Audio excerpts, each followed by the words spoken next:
Hi there, my name's Oisin Lunny and welcome to Audio Talks, presented to you by Harman. And in this episode, we speak to journalist, arts critic and broadcaster Jude Rogers. Jude is a music critic for The Guardian and has also written regular features, articles and reviews for The Observer, The New Statesman, The Quietist, The Enemy and Red. And she also writes about radio and makes documentaries for the BBC. She is also the author of the wonderful memoir, The Sound of Being Human. Welcome to the podcast, Jude Rogers. Oh, what a lovely intro. Thank you. Thanks so much. Well, as somebody who's been listening to your podcast, been listening to your documentaries, and I'm currently reading that gorgeous book, The Sound of Being Human. It's absolutely wonderful to be chatting to you here today, Jude. So I guess it would be nice for the listeners to understand just how profound your relationship with music is, and this really pours out of everything that you create. So talk to us a bit about the role that music has had throughout your life. Well, there's a bit right at the beginning of my book where I kind of try to describe the different things that music could be. I say it's a means of seduction as well as a sedative. It's a dagger to the heart. It's a buoy, as in, in the sea, not yes. A young gentleman, an escape hatch. And I remember when I started writing the book, that's the first thing I did. I got a load of Post-it notes and thought, well, what is music to me? And it can be the most amazing stimulant, but it can also be a comfort blanket. And I thought, right, I want to explore all this stuff in the book. And it has had all those functions for me through my life, from my very early years through my childhood. And a big part of the book is my dad dying when I was a little girl, and how music gave me, a place to put those feelings, really, in lots of different ways. It gave me role models. It gave me pop stars. It gave me places to go and places to be. Yeah, so, and that's continued throughout my adult life. And I wanted to explore that through the book. Oh, that's beautiful. And yeah, the book kind of starts at that very tragic incidents from your life, but it also absolutely, viscerally describes the role that music can have in providing that comfort, that place to go to, and also that link with the past and the people that you love and loved. That's beautifully explained there. But talk to us a bit about how you were drawn to actually work in music, because your life has really been, for a large part, in the world of music itself. Yeah, it's funny because when I was younger, I never thought I could work in music. I learnt music at school, and I learnt the violin and I learnt the piano. And I don't talk about that in great detail in the book, really, because that was just my family, what my family were like, the South Walian family who were in choirs and sang in chapel and, quite a traditional small C conservative, definitely small C conservative Welsh family. So I never thought I could work in it. It's funny, I did A-level music and I sort of thought, well, I can't do a degree in music because I'm not good enough to be a performer or a composer. I liked writing essays about it, but I never thought I could make that into a job. I did love music magazines, and I had this distant dream of being a music journalist. But I thought, that's not me. I can't do that.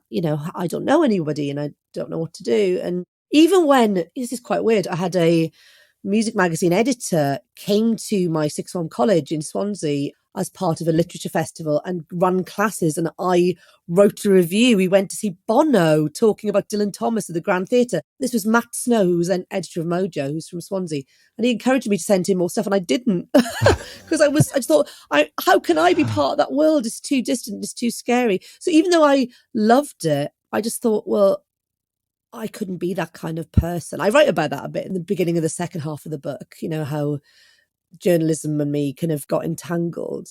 I was always drawn to write, though, I have to say. I filled notebooks when I was a kid with stories. I did get work experience at the local weekly newspaper, and I got a Saturday job there. My favourite bit of which was I picked up the pop charts from Woolworths and typed them up. So that was my first foray into music journalism. Not really journalism.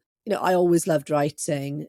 But again, I think it's probably maybe the product of my background. I thought, I can't be a writer. I have to get a proper job. This kind of resistance towards, being creative as a work direction for me, I suppose. But eventually I did get into it by quite a random route. And I became a music writer when I was 25. Fantastic. I'm so glad you persevered with that creative passion that you had and didn't choose, quote unquote, a proper job instead. But like, what were some of the places that this creative life took you? Because, you know, you've traveled the world, you've met some incredible people. I mean, what are some highlights that will kind of capture the nature of your journey?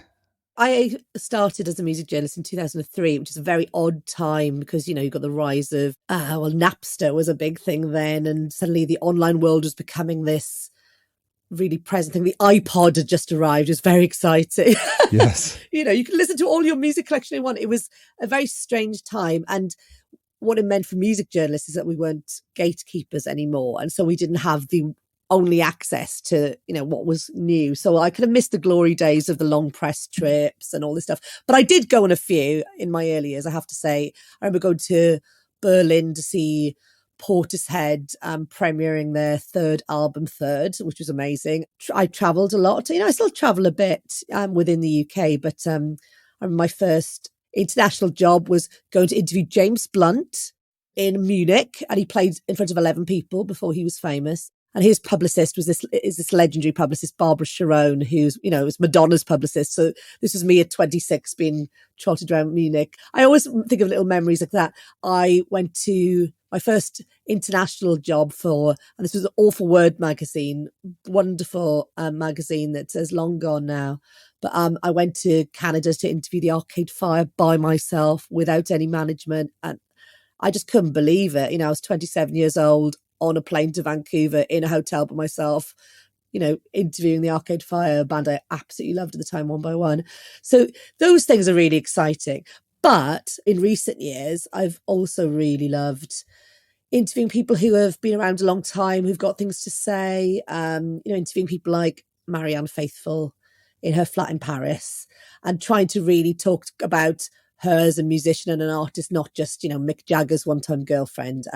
Interviewing Chrissie Hynde in her house, who painted a picture of me at the end of the interview, which is the most surreal thing that has ever happened to me and still will be. And the picture is still leaning against the sofa behind me here because I don't know where to put it. Where do you put a big painting of your face?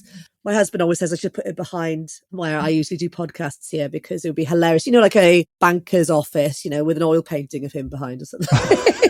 Might be a bit off-putting. But yeah, I've been to loads and loads of places. And, you know, I always, you know, trot out when people say, oh, who have you interviewed? That's exciting. And I'll say, oh, you know, I've met Lady Gaga and I've, you know, interviewed Adele just before she went huge and all this kind of stuff. Paul McCartney I interviewed on the phone and it was wonderful. But it's as much the smaller little experiences as well, you know, bands that are just starting out. You know, I did the first interview, the XX for The Guardian, when they were still playing in their tiny studio under a railway bridge. And it's those moments that stay with me as strongly, actually. Yeah, absolutely. Listen, I think you should totally have that Chrissie Hynde portrait behind you, so you can just like get every podcast you can say, oh, that old thing, yeah, Chrissie Hynde, I was just at her house for a cup of tea. Those are some incredible names that you mentioned there. It's mad, isn't it? It's wonderful, and including the king of Twitter himself, James Blunt, absolutely magnificent. But talk to us a bit about how this added or changed or did it change your relationship with music? You know, getting to actually meet these people who made the music. Did anything happen to your relationship with their music after you met them in person? Yeah, it's funny, as a critic, it can be quite difficult because I'm the kind of person that likes everybody until I don't like them. You know, I try and be generous and, you know, welcoming with most people. So, you have to be careful not to get too close and to love people too much because you think, oh, I'm going to review their record and I've got to be objective. And I do love a harsh review. I love an absolute, you know, an entertaining harsh review. Yes. I don't like meanness. I don't like cruelty, actually. But I like a good taking down when it's deserved. Although I have to say, as I get older, I find it harder, but I try and resist that.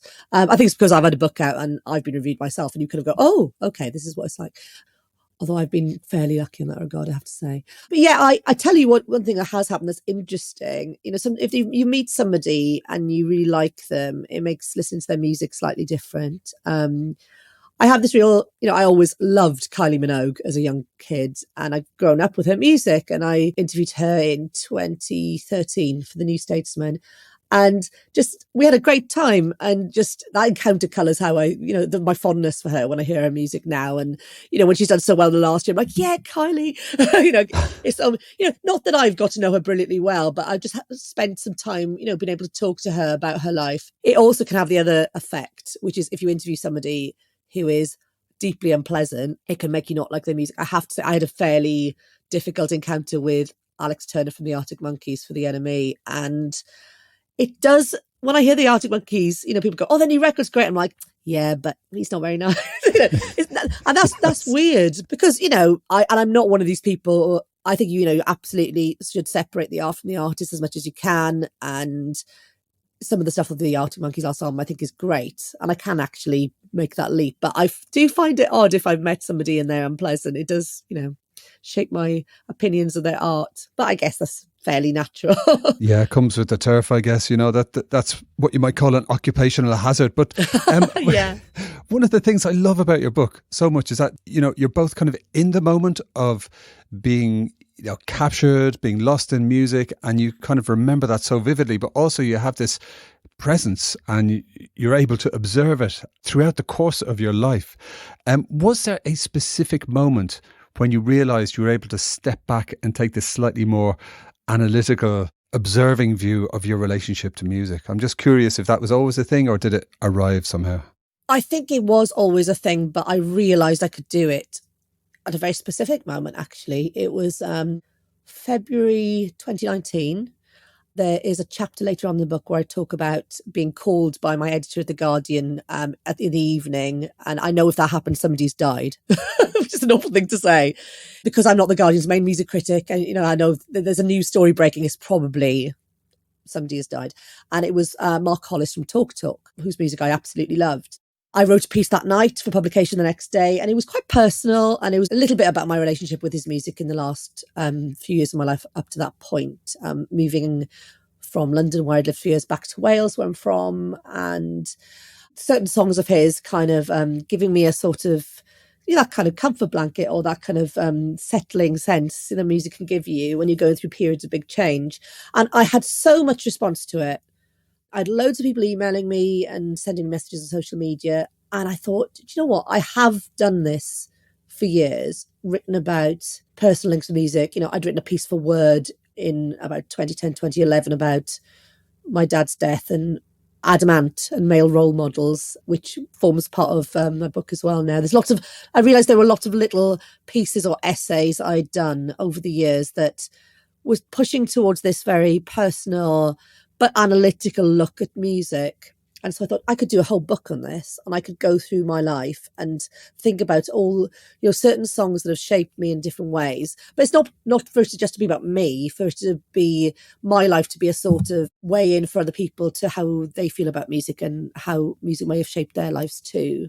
So it was then, and I was like, that's the book I want to write. I'd always wanted to write a book, and I thought, oh my God, I was really excited about it. And yeah, that was that.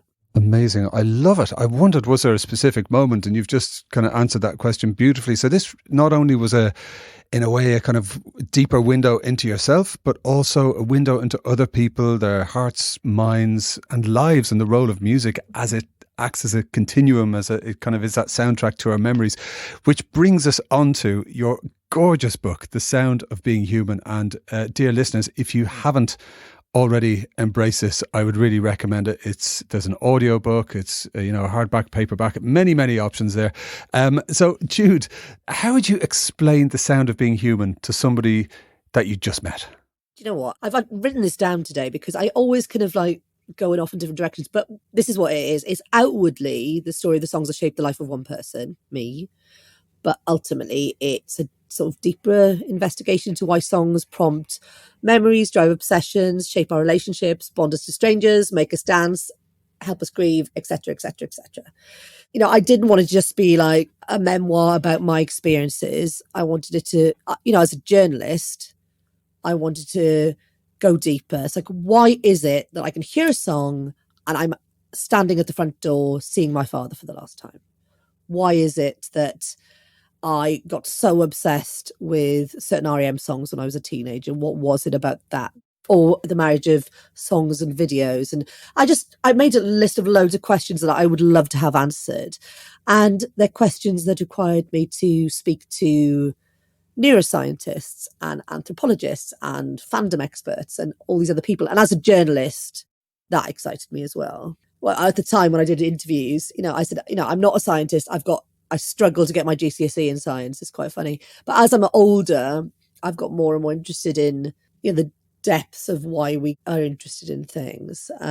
It's funny, my father was a science teacher. I wonder if it's the little bit of nature that's passed on that has that little crackling for me. But yeah, I wanted to not just write about me and my songs. It was me and my songs and why, and why you might get the same stuff out of this. Yeah, absolutely. You're really unlocking the power of music for everybody who wants to go on this journey with you. But talk to us a bit about how the book is structured, because it's not just chapter 1, chapter 2. It's got this gorgeous kind of musical structure to it.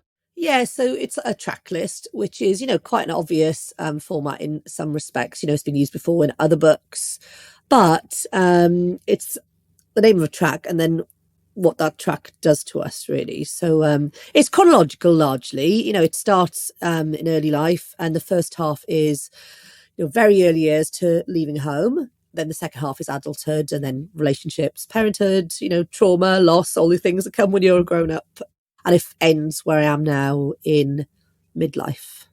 And at the time, we were also coming out of the pandemic, where my relationship with music changed a bit, and I wanted to capture that in the last section of the book. Yeah, interesting. I remember that during the pandemic, a lot of people really got back in touch with their connection with music. There was a lot of talk about the art of listening and deep listening and spending that time with music again. But I'm curious to know, how did you go about choosing the track list for your book?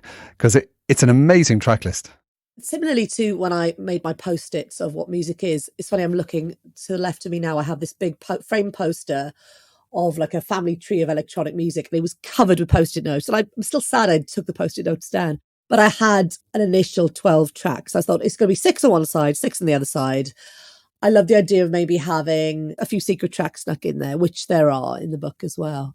But I wanted there to be a range of music. That was really important to me, partly because my taste in music is very wide. It goes from the cheesiest pop music, and I don't say that in a derogatory way, to, music that sounds like fridges being, pulled apart. But I also wanted that to be involving with people who read it, so they might see different music they liked in that. But also, it's partly because as a music journalist, sometimes music journalism can be a very snobby, exclusive world. I'm into this, you don't know about this. My attitude towards music journalism has always been the absolute opposite. I write about something because I want you to listen to it because I'm excited about it, or, that's what drives me to do it. So that's why I wanted to have a range of music.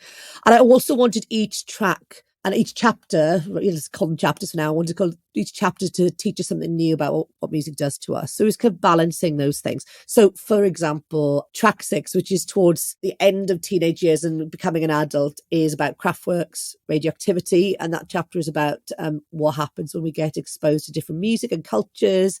It's when an indie kid goes to tribal gathering and what happened. But also about music and dancing. I was really interested in those connections. Whereas, the second half of the book, there's a chapter about after I had my son, and about how music really helped me when I was having a very difficult time around and after his birth. But also, there was things I really wanted to fit in there. Like I really wanted to write about how we feel when musicians we love die. And, even though we don't know them, why we develop a connection. It feels like a relationship with them.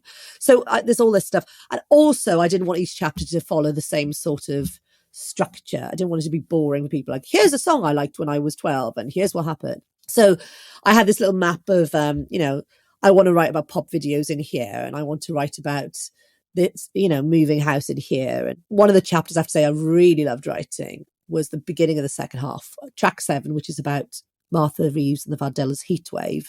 And I basically structured that as the story of each of the individuals who came together to make that record. But there's that narrative going on. And there's also the narrative of the various people I've been in love with in my life who have helped me and my approach to love. So that was really fun. And, obviously very fun to remember your ex-boyfriends through names of songs. My first crush being Enter Sandman by Metallica. And then we go from there. It's funny, I trusted my gut a lot along the way. And if it felt like something wasn't working, I went elsewhere. Near the end of the book, I was like, I really want to interview two good friends of mine about their experiences. And that felt right because music is such a personal link between people you love. And I interviewed a friend whose husband died very young. And I interviewed a friend who works in dementia care and about her experiences of music and dementia care to talk about later life. That felt really lovely. And I did change a few songs, I have to say. There were some that I started with that weren't quite working. The last chapter is about I Troll the Megahertz, which is this amazing 23 minute long track by Paddy McAloon, Prefab Sprout. And that chapter started as something else, but it wasn't working. And I realised, no, you should write about this. And then I had this amazing encounter with Paddy, which made the last chapter feel incredibly serendipitous and magical. So it was funny, like music, kind of like you trust your gut with music sometimes, and I trusted my gut writing the book. And it's quite magical, some parts writing it, really. It just felt like it was coming together really nicely. Amazing. So music is your spirit animal, basically. I love that. Brilliant. And I must revisit that sound of the fridge being dismantled. It's been a long time since I listened to that one in particular. But you spoke to some really fascinating people during the book, like experts, neuroscientists, you know, like the works, people who really know what's happening under the hood. Was there anything that you learnt on your journey to writing this book that really, really surprised you? I love digging into some of the detail. You know, I could have dug into so much more detail, but I wanted this book to be a kind of overview of lots of different directions you would go in. I loved the teenage obsession chapter, which is about Drive by REM. And my obsession with REM, that chapter starts with me going to interview Michael Stipe and ends with the actual interview with Michael Stipe. And in the middle, it's me looking back at my teenage years. But I love finding out about how the teenage brain's development affects our love of music. So you have this rapid development of the dopamine pathway, which kind of is about sensations of pleasure and exhilaration and elation that are all kind of happening. But the more sophisticated part of the brain, without going to any deep scientific terminology at this point, but kind of the frontal part of the brain, which is the more evolved part of the brain, is not quite developed. So you haven't got the tools to rein in these feelings. And music is something that you can, because it does excite lots of different parts of the brain, it's somewhere to put all those feelings, which I found really interesting. There was a brilliant bit where there's a wonderful neuropsychologist called Catherine Loveday, who I interviewed certain parts of the book. And she actually proofread all the science for me because I wanted to make sure it made sense and it worked. She talks about another professional who'd gone under an fMRI scanner and had an orgasm and how it stimulated the same parts of the brain as music. And I thought that was amazing. That blew my mind, as it were. I loved that. I still love the first thing I ever found out, which I read when I was pregnant with my son, who was 10 in a couple of weeks, which is about, there was an experiment done in the Netherlands with groups of babies to see if babies could remember a certain version of Twinkle, Twinkle, Little Star. And, you know, I won't go into detail because it's in the book, available in all good bookshops, etc. The fact that at the end of this experiment, you know, kind of the babies that had been played this version during pregnancy remembered, their little brains, you know, fired up under these, I can't remember the name of the word, but electroencephalography or something it's called, you know, kind of little caps on their heads that showed their brains. They could remember the song. It had to be the specific version of the song that had been played. I think it was a 4 months and then again at a year. So music would prove the existence of fetal memory. And I thought, oh my God, that's just insane. And it shows, you know, there's lots of debates about whether music is an important thing for our evolution as human beings or not. You know, I'm very much of, it's part of us being evolved, adjusted, well human beings, you know, who know how to react and interact with other people. But I still find that just staggering. Music is inbuilt. Babies could hear from 20 weeks in the womb. I still find that amazing. But yeah, loads of stuff. And it was really interesting to just, you know, speak to people from, you know, different parts of the world. I had a wonderful chat with a professor at Cardiff University who works in, you know, fandom studies, which, you know, people do sneer at sometimes. But she told me some fascinating stuff about how music can help us feel really safe and secure when we're at that very vulnerable place in life as adolescents. And yeah, it was great. I loved it. I feel like each chapter could have been a book sometimes. There's so many other avenues I could have pursued. Absolutely. My goodness, yes. I mean, the operative words there are mind blown. There's so much good stuff in the book, so many things I didn't know about music that I'm finding out about now. And really it helps put our own passion and connection with music in a very rich perspective. I love the detail you're bringing to it and the kind of educational aspect of it. It's kind of like what's happening under the hood of this passion that we all feel since before we arrive. Which brings me to the question, do you think there's any other art form that does the thing that music does, if you like? That is a really good question. For me personally, because I've got to start with my own personal reactions. Art sometimes gives me the same kind of feelings that music does. I love going to exhibitions and seeing new things, and I can feel stimulated and excited and soothed at the same time after seeing an amazing art exhibition or photography exhibition. But I think with music, when you listen to a song that you love on the radio or you're dancing to it at a party or whatever, it's you connecting with your experiences of that record. But also, that there are loads of other people who have similar feelings about that record. Well, not always, not if it's a fridge being dismantled necessarily, but there'll be some songs, so there's a bit of a big chunk about Freedom by Wham, which I managed to sneak in to chapter 3, even though it's not, the whole chapter is actually about Adam and the Ants.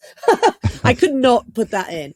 It was the first song I really remember vividly after my father died. The day after the book came out, the hardback came out in April 2022. It was my birthday, and I had a party in a pub in Abergavenny where I live with loads of friends and family, and it was amazing. It was like a sort of Welsh book launch. It was brilliant.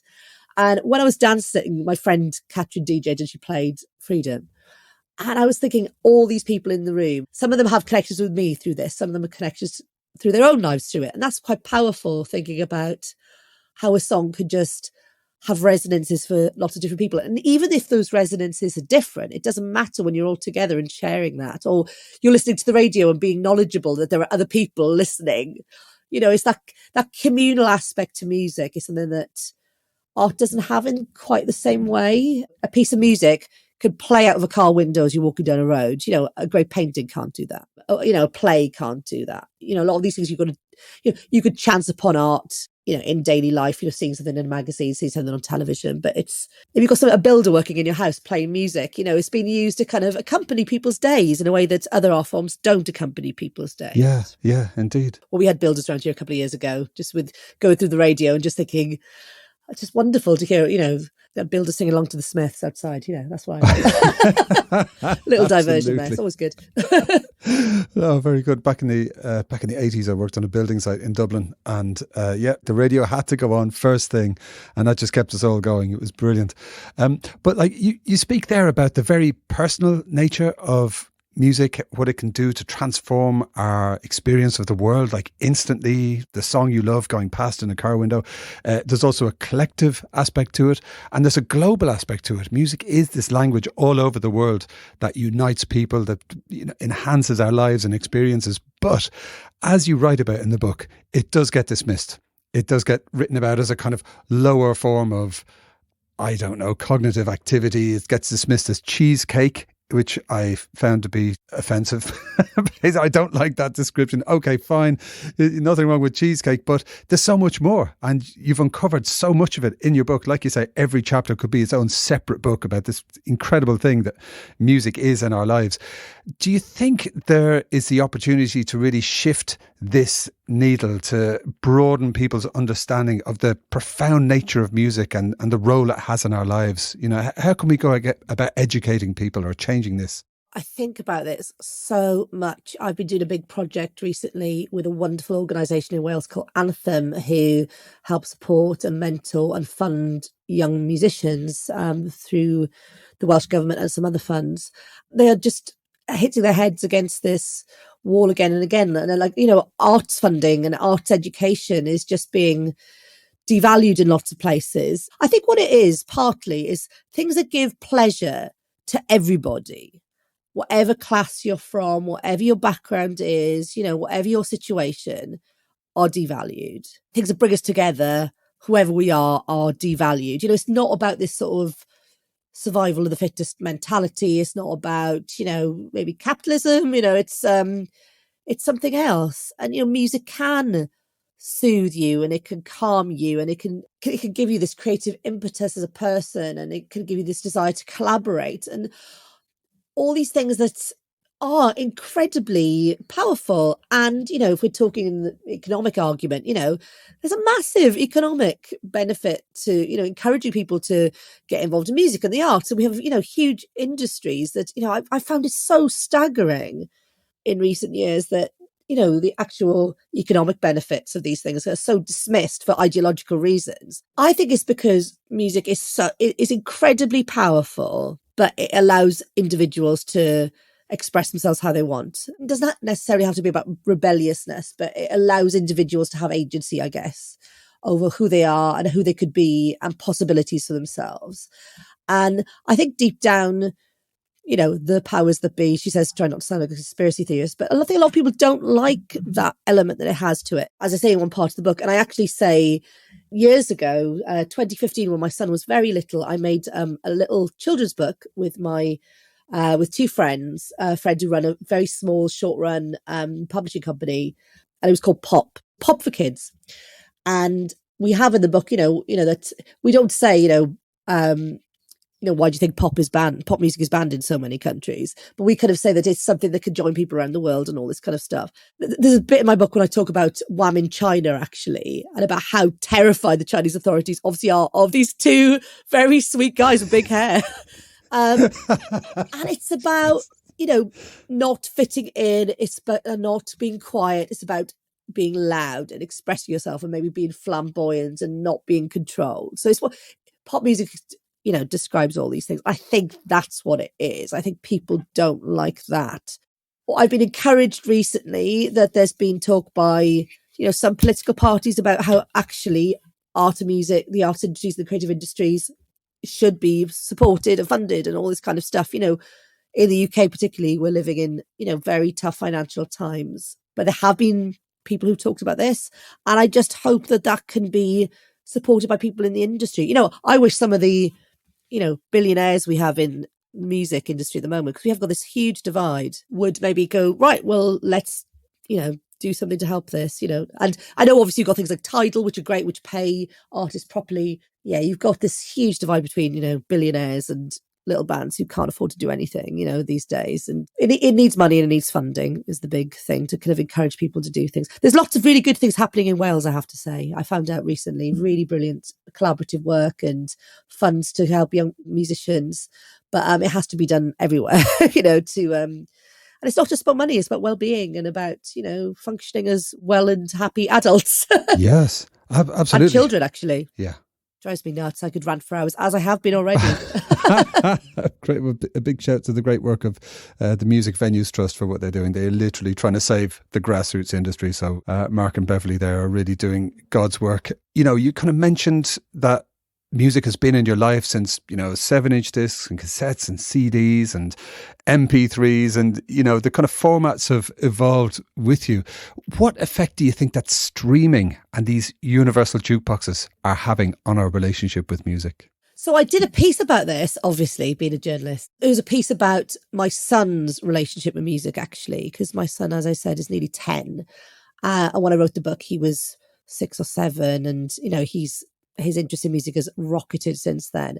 And I was worried about, because he didn't have to save his pocket money to go to, Woolworth's bargain bin once a week or to buy the NME in Morgan's newsagent single signer once a week, he would not have as important a relationship with music as I did, obviously. And that is a bit of, mum talking or whatever, or the older generation wagging their finger at the young. But I did some interviews because I was interested to know, does streaming change our engagement with music? And what I found really interesting was that it didn't change our love of music. There's not been enough study done of, young people now to see, if young people were studied now and then when they were older, by people in the neuroscientific, neuropsychological communities, whatever, then we'd be able to have results. But it was all quite positive. People will still repeat their favorite song over and over online. They will form attachments to certain genres. The amount of access people have, I find that for myself just quite numbing because I look at the empty search box on streaming services and I'm like, I don't know, what could I put on? And I find myself gravitating towards the same old stuff. I just put on a new order album from the 80s that I love, and because I know I like it. And I think that's when the cheesecake comes in. You think, oh, I'll just put on something I know I like. Whereas if you can see behind me, I've still got my old CDs, and I actually got rid of loads of my CDs of conventional albums. I've got loads of compilations and weird stuff that you're not going to find online easily. You can still be committed to music, listening to it. In terms of finding new stuff, I think it could be, if you're just looking at a blank search screen trying to find stuff, that it's not helpful at all. You can't replicate the excitement of going to a record shop or going somewhere or talking to friends and getting those tips and getting them all together by looking at a blank screen. Obviously, in terms of payments of artists, that's a massive issue across the board, which is worrying. But there are hardy campaigners for these things to change, which is great.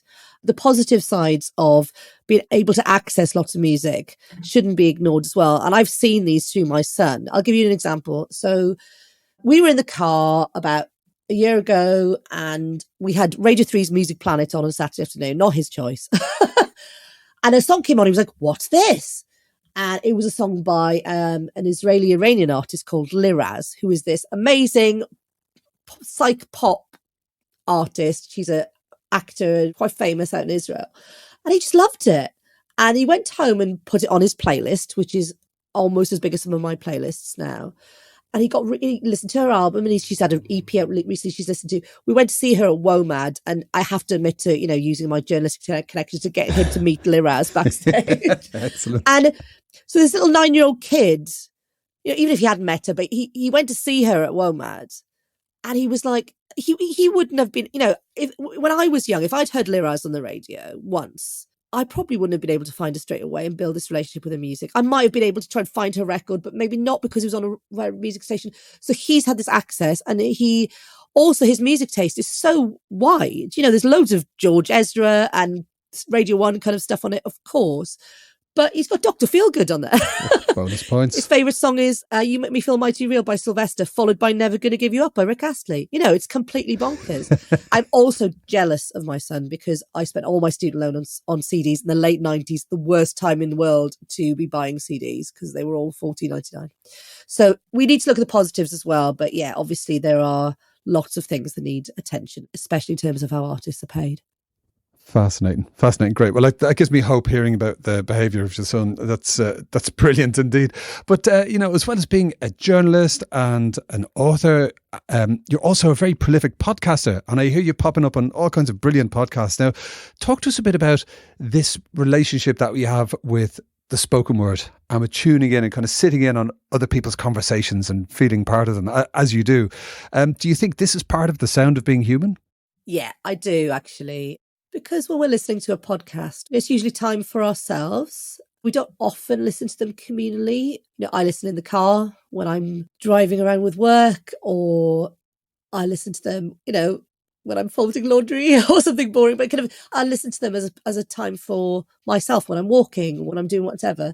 And I think we really crave that intimacy of hearing a voice talk directly to us in the madness of the always on world we live in today. I think that is why we enjoy them.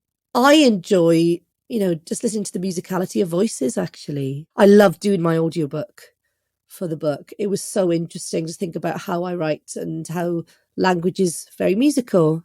And I write a little bit about that in the book as well, the kind of relationship between language and music.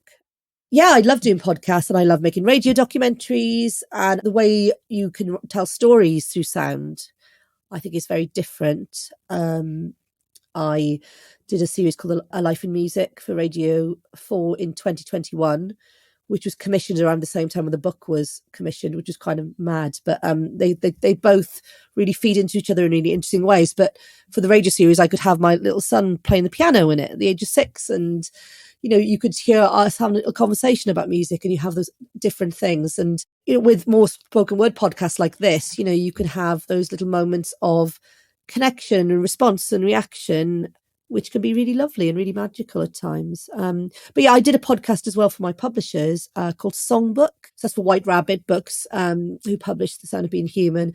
And that was really fun. I did 2 series and some specials, interviewing authors and musicians and music lovers about books that they loved. And, it was wonderful, talking to Shirley Collins or Ben Myers or, gosh, Brett Anderson, all these different people. Zakia Sewell was a great person who brought a book that was very new that I'd never heard of.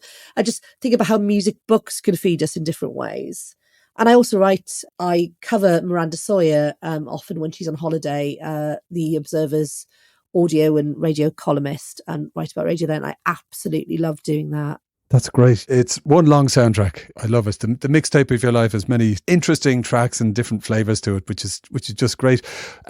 Talk to us a bit about the Year in Music project that you're running on Substack. So this is just something to try and force me to write and respond to things all the time. I'm always trying to exercise that creative muscle away from the paid jobs that I do. I've always been, interested in songs that are about times of year or about dates. I've thought for years this would make a great radio series, but it can't make a great radio series because licensing tracks is very hard. Or just something that just follows the year, that tells you, talks about the year and different songs. And it's been interesting because I started writing I wrote the first post on New Year, and I thought, I'm not going to pick the obvious tracks. I'm not going to pick ABBA, and I'm not going to pick U2. I'm going to pick Let's Eat Grandma and talk about their song. And I've talked about April the 5th by Talk Talk, which is in my book. I could not write about that. I wrote the other day about April the 4th is mentioned in Pride in the Name of Love by U2, which is about the death of Martin Luther King. And I just thought, I love it when you hear a song that has a date, that has a stamp of reality in the middle of it. Yeah, I've been doing that since January, and it's been really fun. There's not many songs about April, which is good because I've been quite busy at the moment. But last week, it was the first day here where I live in Wales where it actually felt like spring, and I felt the sun on my neck and the sky was blue. So I did a big entry on Mr. Blue Sky by ELO. But I often do these posts, I just write them straight away and just do them. I don't plan them. I just let them gush out. So it's not necessarily my most sophisticated writing, but it's lovely as an exercise to get those feelings out about songs. And it's fun.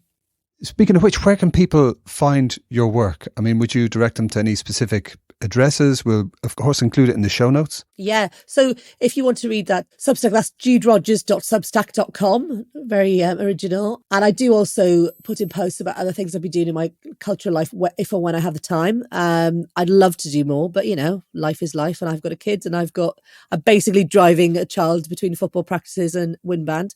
Also, if you type Linktree and my name into any search engine, Google, ask Jeeves, you will, there's a link. I keep that updated with stuff I've been doing regularly. So there's a link there to the bulk of my journalism work is for The Guardian and The Observer. I've written for them for nearly 20 years. And also my latest radio projects and that kind of stuff. So there's links to things you can listen to as well up there. Brilliant.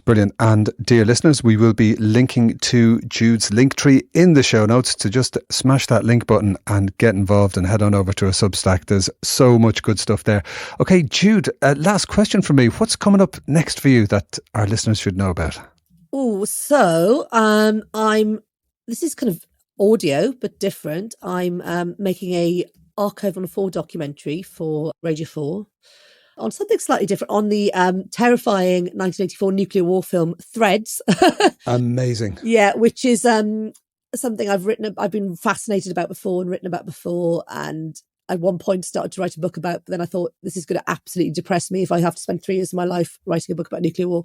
That's a documentary going into the BBC's amazing archive from the time, and about the BBC's bravery to make a film about this. And it's going to have new interviews and all that stuff. I'm going up to Sheffield in a couple of weeks to interview people who are involved in the film and who are fascinated in the film now. So that's me working with a producer from a wonderful company called Overcoat Media here in Wales to make that. So I'm really excited about that. I'm doing a project with a brilliant renowned theatre in North Wales, Theatre Clwyd, to celebrate the history of their TV studios there, which is going to be lots of interviews and building some artwork from engagement with people who've lived and worked there. So I'm doing lots of interesting public art projects. I've just finished a big project with a wonderful cancer centre in Cardiff, the Velindre Cancer Centre, making digital stories and audio stories. And I've made a book with them. So I've been using my skills to, take those into the kind of public sector and public facing stuff, or just, ordinary people, and I'm really enjoying that. It feels a really good place to be. Done this massive project with Anthem in Cardiff, and I'm working with, there's a wonderful new festival in Cardiff, the Cardiff Music City Festival, which I'm working with. So lots of different kinds of stuff. Also, in terms of my writing, I've always got 101 things going on. I'm writing about the wonderful Power Orchestra of Great Britain's new record at the moment, Death Songbook, which involves Brett Anderson from Suede and Nadine Shah. I'm hopefully going to be ghostwriting a book later this year if everything goes off there. Loads of stuff, basically. Oh, and I'm working with P.P. Arnold on her box set. So, oh my goodness. Yeah, Wow. it's not a bad life. I'm sitting here, kind of in scruffy clothes, surrounded by piles of magazines and all kinds of chaos. But it's great. It feels like a very lovely things to be doing. I want to be able to help people tell their stories and get music out there in any way I can. And it's great. I love it. Oh, phenomenal. Well, thank you for I sound all of your busy, hard don't work I? and everything you do. You sound really busy. Yeah, that's a lot. That's brilliant. Well, watch this space. I have one bonus question for you now. It's possibly an easy or a difficult question, and that is to choose a track for our title playlist. All of our VIP guests put a track on our playlist. Which is yours? Obviously, worst question for me. I'm going to pick April the 5th by Talk Talk because as we're recording this, it's a beautiful spring day. It's a wonderful track that, if you know Talk Talk from their big hits, might take you in a different direction. It's just a beautiful song. And I've been thinking of it a lot this week now that spring has finally sprung. Beautiful. Thank you so much. And I'm going to throw onto the playlist, in the spirit of The Sound of Being Human, a track that really takes me back to a certain place in time. It's Ardeen Taylor and There's a Ghost in My House, a wonderful slice of Motown hotness there. So thank you so much for joining us on the Audio Talks podcast, Jude Rogers. You're very welcome. Listeners, don't forget to subscribe, comment and share Audio Talks with your friends and family. And I would like to also let you know that Jude has very kindly shared a playlist of every single song as contained in her book, The Sound of Being Human, and we're going to link to that from the show notes as well. If you're enjoying the Audio Talk series of podcasts, why not pop over to Apple Podcasts, Spotify or wherever you get your favourite podcasts and leave a nice review. It really does mean a lot, and it helps new listeners get to know about the wonderful musical humans we talk to in every episode, like Jude Rogers. For more exclusive content, some behind the scenes goodies and maybe even some competitions, connect with us on the Instagram. You can find us at Audio Talks Podcast. We'll see you next time.